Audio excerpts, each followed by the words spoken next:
जदि आपण मंदिर जाउछंती ताहले टिके ध्यान देकी सुनंती।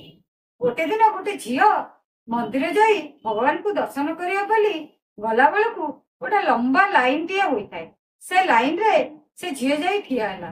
किछि समय परे गोटे ब्राह्मण सियाडू आसिकिनी से झियो को कहले, ए झियो तू जदि भगवान को दर्शन करिया को चाहछु ताहले मते 500 टंका दे, मु स्पेशल रास्तारे नेइकिनी भगवान दर्शन कराई देबी। से झियोटी ब्राह्मण भाईंकर कथा को पूरा ध्यान दे शुणुला। तापरे से झियो से ब्राह्मण भाई की कहले, आपण गोटे काम करंतु, मु 500 टंका देबिनी, आपण को 5000 टंका दउची, आपण टिके जाइकिनी भगवान को कहंतु पदा को आसंतु आ दर्शन दे दियंतु।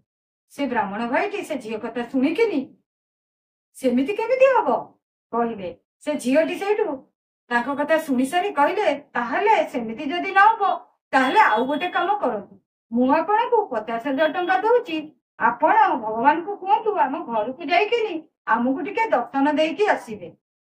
से ब्राह्मण भाई जनक सागे सागे से झियो कथा सुनिकिनी रागी गले आ सेइठारु चली गले। देखंतु भाई भौणी माने वर्तमान जुगरे केमिति भगवान को नेइकिनी गोटे व्यवसाय रो माध्यम करि चलिछंती।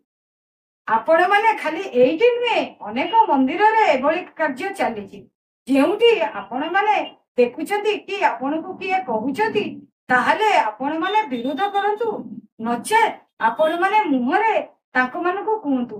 कारण भगवान दबा लोक ताकू आमे व्यवसाय रो माध्यम करूछे ठीक आम जीवन।